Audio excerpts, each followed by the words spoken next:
Assalamualaikum warahmatullahi wabarakatuh. Bismillahirrahmanirrahim. Ashhadu an la ilaha illallah wa ashhadu anna Muhammadur Rasulullah. Allahumma salli ala sayyidina Muhammad wa ala ali sayyidina Muhammad. Rabbi israh li sadri wa yassir li amri wahlul 'uqdatam min lisani yafqahu qawli. Amin. Bismillahirrahmanirrahim. Salam ta'zimku untuk para sahabat-sahabatku tercinta dimanapun Anda berada, baik yang ada di dalam dan yang ada di luar negeri. Semoga kita semua senantiasa di dalam lindungan Allah Subhanahu wa Ta'ala. Amin ya Rabbal Alamin. Sebelum kajian ini kita mulai, tak lupa kita gembahkan sholawat dolimin daf'al bala. Allahumma salli ala sayyidina Muhammad wa ashghili zalimin bil-zalimin. Allahumma salli ala sayyidina Muhammad wa ashghili zalimin bil-zalimin wa akhrijna min bainihim salimin wa ala alihi wa sahbihi ajma'in. Alhamdulillahi Rabbil Alamin. Kajian kali ini marilah kita perdengarkan pertanyaan sahabat kita dari negeri seberang, yakni dari Malaysia. Silahkan.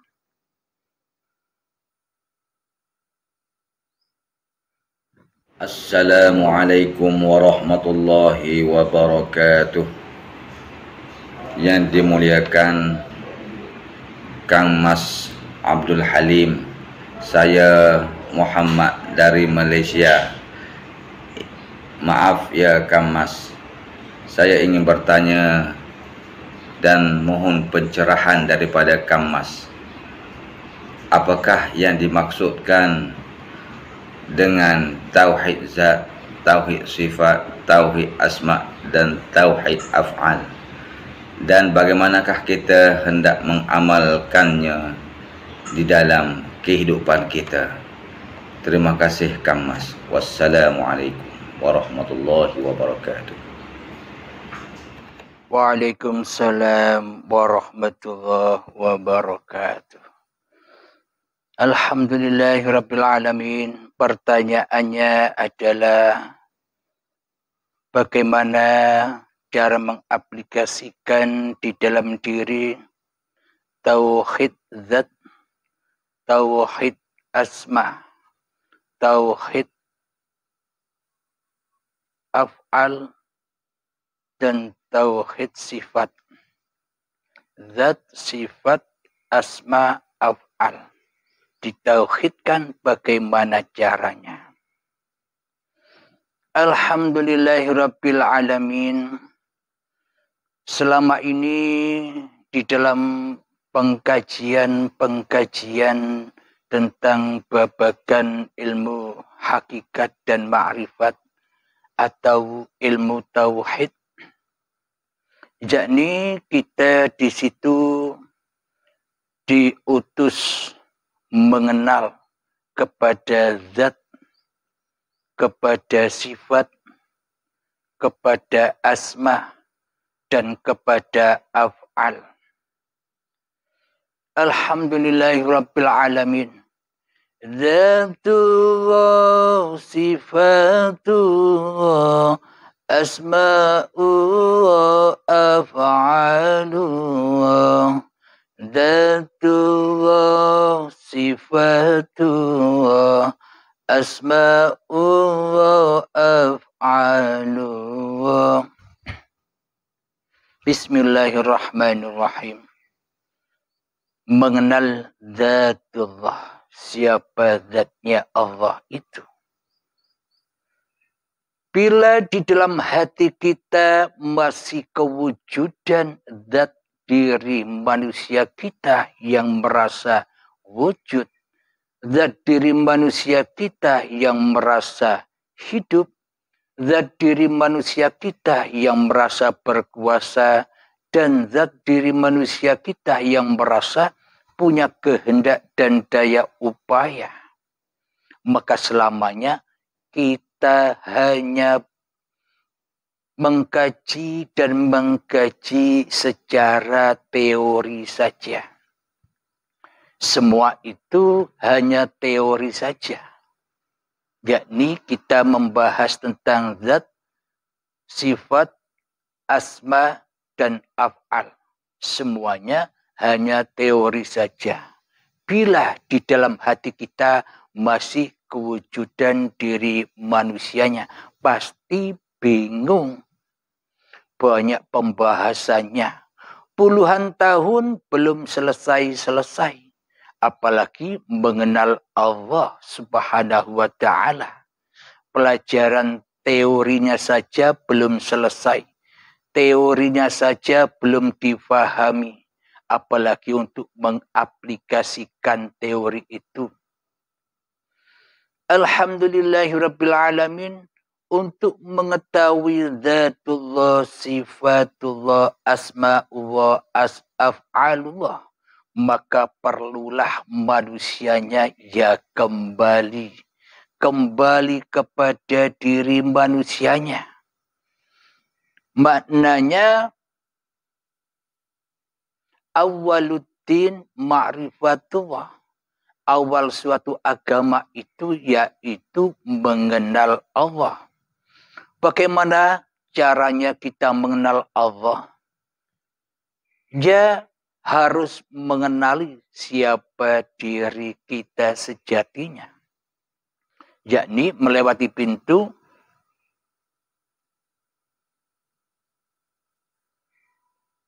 barang siapa mengenal diri manusianya, maka ia akan mengenal Tuhannya. Man arafa nafsahu faqad arafa rabbahu. Maka kenalilah dirimu dahulu agar bisa mengenal Tuhanmu sebagai yang menciptakan kamu.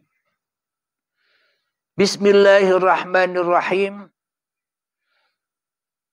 Saya kutipkan di dalam surat Al-Insan ayat pertama, karena disitulah asal usul manusia, karena disitulah sumber dari segala sumber manusia agar bisa kembali kepada Tuhan yang telah menciptakannya. A'udzu billahi minasy syaithanir rajim. Bismillahirrahmanirrahim. Hal ata 'alal insani hinun minad dahri lam yakun syai'an madhkura. Artinya, bukankah pernah datang kepada manusia waktu dari masa yang ketika itu belum merupakan sesuatu yang tak dapat disebut. Jadi manusia itu bermula, berasal, bersumber dari hal yang tak dapat disebut. Lalu bagaimana mungkin manusia akan bisa mengkaji zatullah, sifatullah, asma'ullah, dan af'alullah ketika manusia berposisi sebagai Tuhan di hatinya daripada berposisi sebagaimana mestinya makhluk jati diri manusianya.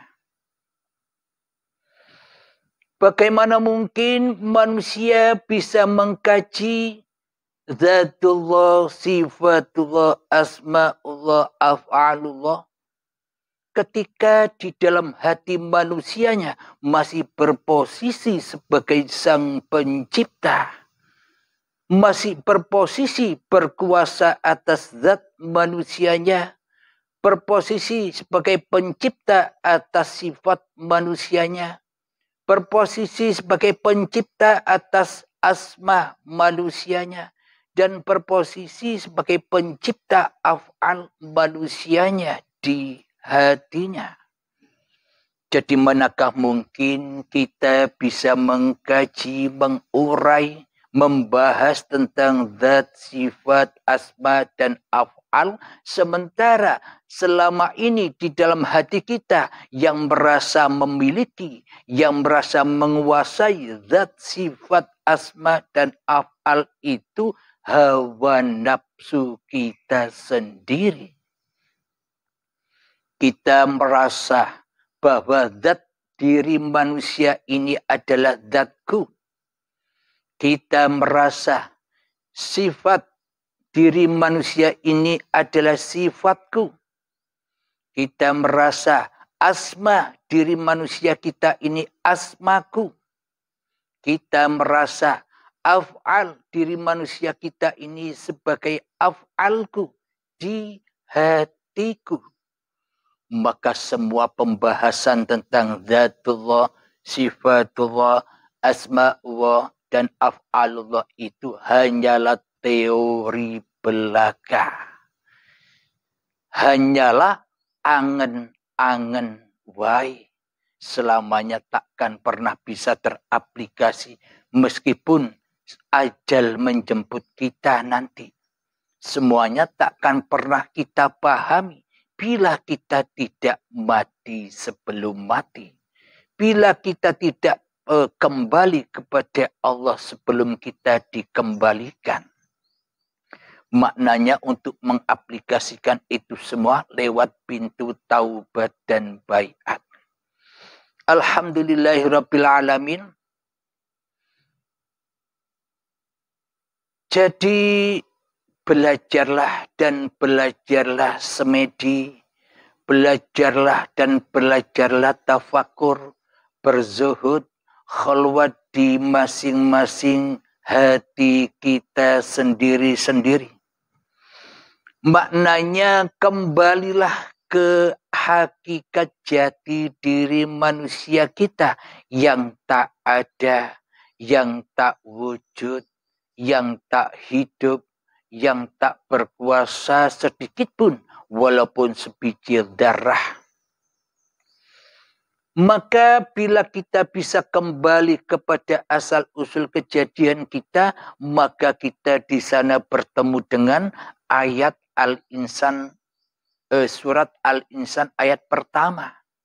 Yang mana bukankah pernah datang kepada manusia waktu dari masa yang ketika itu belum merupakan sesuatu yang disebut.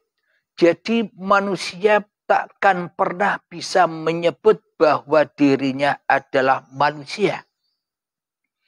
Apakah mungkin kita, saya, kami, mereka bisa mengatakan bahwa diri kita, bahwa dirinya, bahwa diri kami, bahwa diri kita adalah manusia tanpa sang pencipta manusia itu sendiri? Maknanya bila kita tidak bersama uripe Allah, apakah kita bisa menyebutkan itu semua? Maka dari itu, bila manusia sudah mencapai hakikat diri sejati manusianya, yang mana manusianya mau, rela, ridho, kembali kepada asal usulnya yang tak ada, yang tak wujud, yang tak hidup, yang tak kuasa, maka kembalilah kewujudan, kekuasaan, kehidupan kepada yang hidup. Yakni kembali kepada uripe Allah. Karena yang bisa membahas tentang Dzatullah, karena yang bisa membahas tentang sifatullah, karena yang bisa membahas tentang asma'ullah, dan karena yang bisa membahas tentang af'alullah, ya tentunya uripe Allah dewe. Manusia takkan pernah bisa membahas itu. Jangankan manusia, Nabi Muhammad saja tak mampu membahas itu. Muhammad, jangan kau pernah bahas tentang roh. Karena roh itu adalah rahasiaku. Maknanya, jika di dalam hati junjungan kita Nabi besar Muhammad sallallahu alaihi wasallam masih kewujudan Muhammadnya yang wujud di dalam hatinya, kewujudan hidup Muhammadnya di dalam hatinya, kewujudan kekuasaan Muhammadnya di dalam hatinya, maka selamanya Muhammad takkan pernah mengenal Tuhannya. Maka dari itu Kanjeng Nabi Muhammad imannya yang sudah diagendakan, yang sudah dituturkan di dalam surat, di dalam ayat suci Al-Quran, yakni Muhammad, bukan kamu yang melempar itu, tapi akulah yang melempar. Muhammad, bukan kamu yang memanah itu, akulah yang memanah, kata Allah. Muhammad, bukan kamu yang bisa membunuh itu, akulah yang membunuh, kata Allah, agar menang kau di dalam peperanganmu. Itulah maknanya bagaimanakah iman junjungan kita Nabi besar Muhammad sallallahu alaihi wasallam. Maknanya Muhammadnya sudah tidak khudur lagi di hati Kanjeng Nabi Muhammad sallallahu alaihi wasallam. Yang ada di dalam hati Kanjeng Nabi Muhammad adalah la ilaha illallah Muhammad Rasulullah. Jadi yang jadi imam, yang jadi Tuhan sudah Allah sendiri. Dan Muhammad, yakni Kanjeng Nabi Muhammad, hanyalah pesuruh Allah, diutus Allah, dicipta Allah, dihidupi Allah, dijaga Allah, dicukupi Allah, dikasih sayangi Allah Subhanahu wa ta'ala. Tidak diutus oleh hawa nafsu Muhammadnya sendiri. Tidak diutus oleh iblis dan setannya di hati junjungan kita Nabi besar Muhammad sallallahu alaihi wasallam. Karena kerentak kekuasaan yang ada di dalam hati junjungan kita Nabi besar Muhammad sallallahu alaihi wasallam adalah utusan dan kerentaknya hati dari uripe Allah. Bukan urip Muhammadnya. Karena Muhammad tak punya hidup. Allah lah yang menghidupi Muhammadnya. Inilah hakikat yang dikatakan utusan Allah itu. Rasulullah itu. Yang mana hatinya selalu pancar kepada uripe Allah. Alhamdulillahirabbil alamin. Jadi bila kita sudah tahu ujung tombak dari pembahasan Dzatullah, sifatullah, asma'ullah, dan af'alullah, itulah kiasan dari dulur papat limo pancer. Jadi 4 bersaudara ini berawal dari yang ahad, berawal dari yang esa, yakni zat, sifat, asma, af'al itu berpancar, berpusat, bersumber dari uripe Allah. Alhamdulillahirabbil alamin. Bila hidup ini masih kita akui sebagai hidup manusia kita, maka selamanya takkan pernah bermanfaat apa yang kita kaji. Maka semua tak akan dapat kita aplikasikan apa yang kita kaji. Karena yang merasa bisa membahas itu semua masih diri manusianya. Karena yang merasa berhakikat dan yang merasa bermakrifat masih diri manusianya.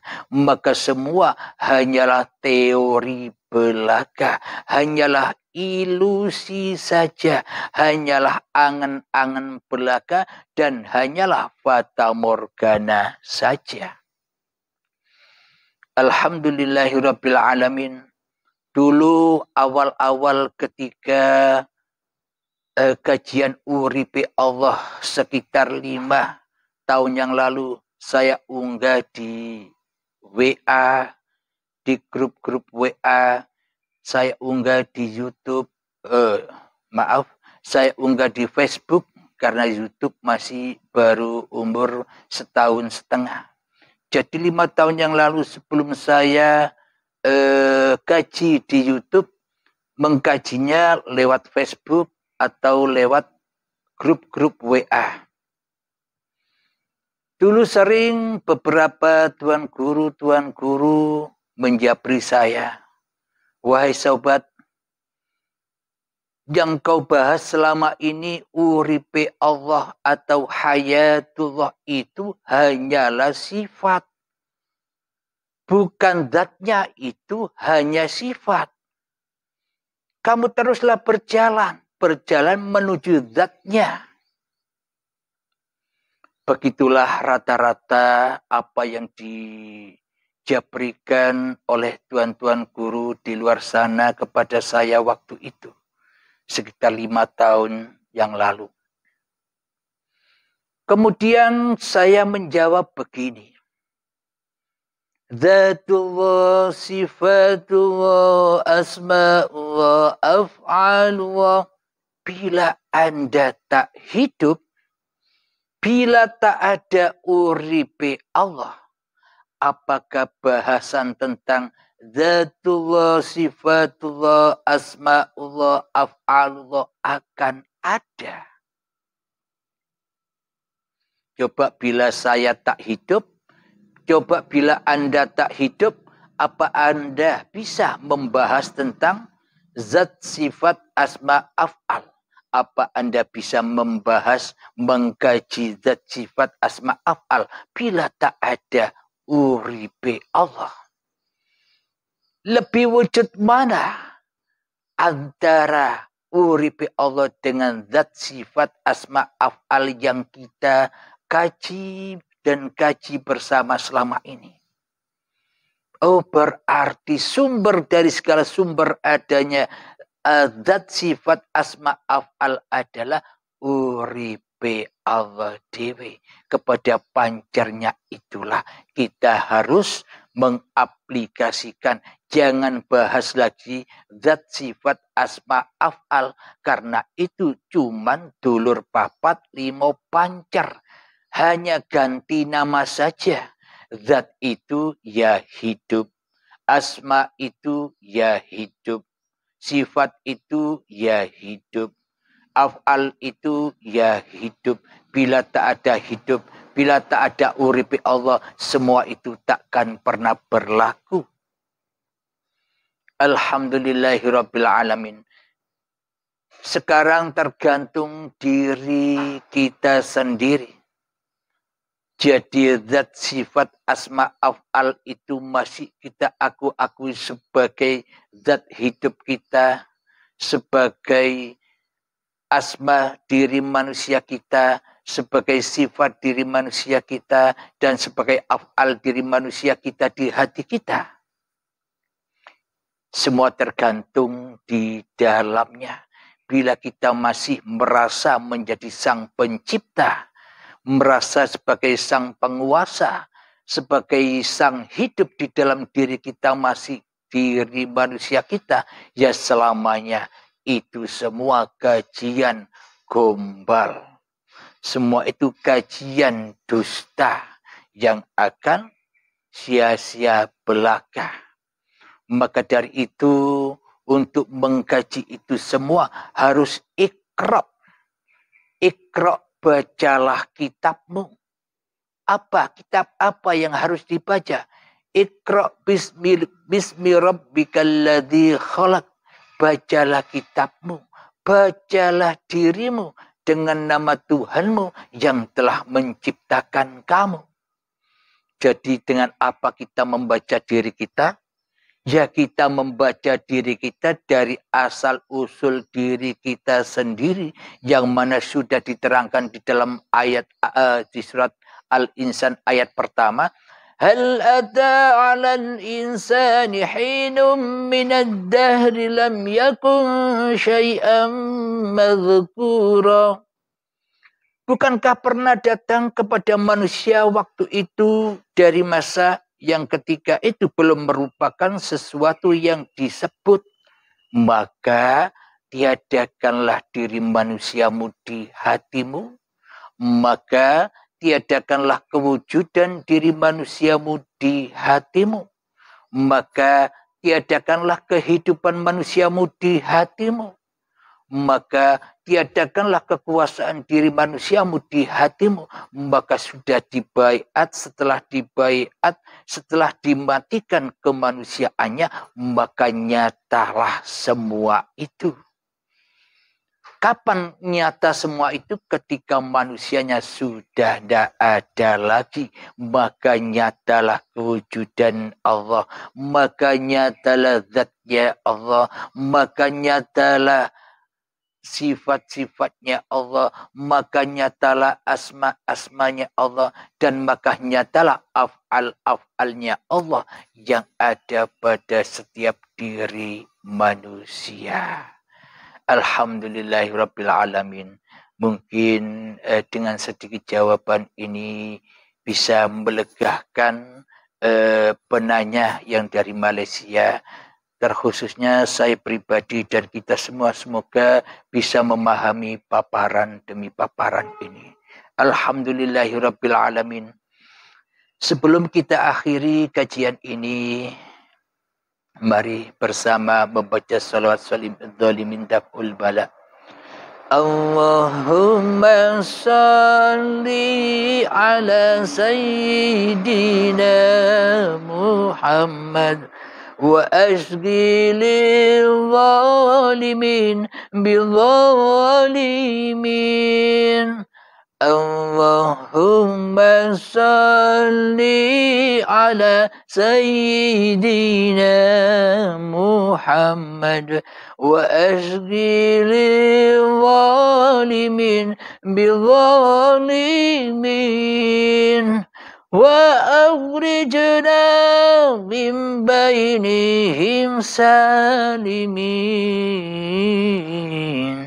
وعلى آله وصحبه أجمعين الحمد لله رب العالمين ربنا آتنا في الدنيا حسنة وفي الآخرة حسنة وقنا عذاب النار وصلى الله على سيدنا محمد وعلى آله وصحبه وسلم والحمد لله رب العالمين آخر كلام السلام عليكم ورحمة الله وبركاته.